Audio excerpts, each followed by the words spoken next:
Dieu vous bénisse. Alors, le péché est l'une des causes majeures qui empêche le disciple de Jésus de rentrer dans l'accomplissement de sa destinée, et cela à cause du découragement. Pourtant, Pierre qui a régné Jésus ne s'est pas découragé. Au final, il a été l'une des figures incontournables de l'expansion de l'évangile de Jésus. Mais l'un des grands secrets de Pierre réside dans la prière de Jésus pour lui dans Luc 22, 31 à 32. Le Seigneur a dit, « Simon, Simon, Satan vous a réclamé pour vous cribler comme le froment, mais j'ai prié pour toi afin que ta foi ne défaille point. » On peut remarquer, et surtout en lisant d'autres versions de façon additive, que Jésus n'a pas prié pour éviter que Pierre tombe, mais il a prié pour la foi de Pierre. Et bien, ce constat met en évidence le mode opératoire de Satan pour nous détruire avec la chute et la solution que Jésus donne pour triompher. Alors, déjà, le procédé de l'ennemi pour nous attaquer est plus explicite quand on lit dans certaines versions, notamment la version parole vivante. Il y est écrit « Écoute Simon, méfie-toi.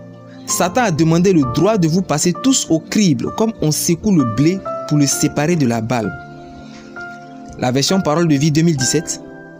Simon, Simon, écoute.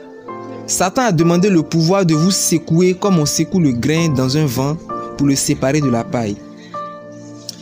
La première remarque qui se révèle est que Satan n'a pas le pouvoir de te détruire. Il doit demander la permission, il a besoin du droit de pouvoir faire. Ensuite, ce qu'il doit faire, c'est de chercher à séparer le grain d'avec la paille ou le blé d'avec la balle. Qu'est-ce que cela signifie?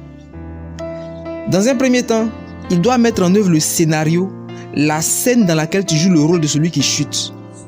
Dans le cas de Pierre et compagnie, c'était toute cette mise en scène violente et effrayante au sujet de laquelle Jésus a dit « Mais c'est ici votre heure et la puissance des ténèbres » Luc 22, 54, avant de se faire arrêter. Parfois, il s'agit aussi d'un scénario de séduction, un scénario de tromperie pour faire passer ce qui est mal pour ce qui est propre ou pour ce qui est bien, notamment quand il habille la débauche sexuelle du vêtement de l'amour pour tromper ses victimes. C'est ce qui arrive dans la mort du jeune homme de Proverbe 7, versets 6 à 23, qui fut séduit par l'étrangère aux paroles doucereuses. Toute cette mise en scène sert à secouer, cribler pour atteindre la seconde étape, celle de la séparation du grain d'avec la paille. Dans cette deuxième étape, le grain c'est toi et la paille c'est ton assurance, ta paix qui s'appuie sur le fait que tu sois en règle vis-à-vis de Dieu.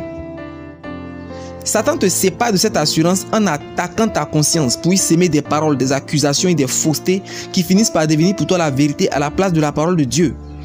Il avait déjà mis en place le scénario comme une cage autour de toi. Et maintenant, il prend soin d'amplifier, d'exagérer, de présenter à tous tes sens un tableau dans lequel tu es coupable, méchant, ennemi de Dieu, rebelle. Alors quand il a commencé à secouer, le grain va se détacher de la paille. Et la suite logique, c'est la mort. Judas Iscariote en est le parfait exemple dans Matthieu 27, versets 3 à 5. Il y est écrit, Judas, voyant qu'il était condamné, se repentit et alla se pendre. Mais c'est là qu'intervient pour Pierre le bouclier de la foi. Et je prie que c'est là qu'intervienne pour toi le bouclier de la foi. Alors ne manque pas la seconde partie de cette méditation sur les solutions que Jésus donne. Que Dieu te bénisse.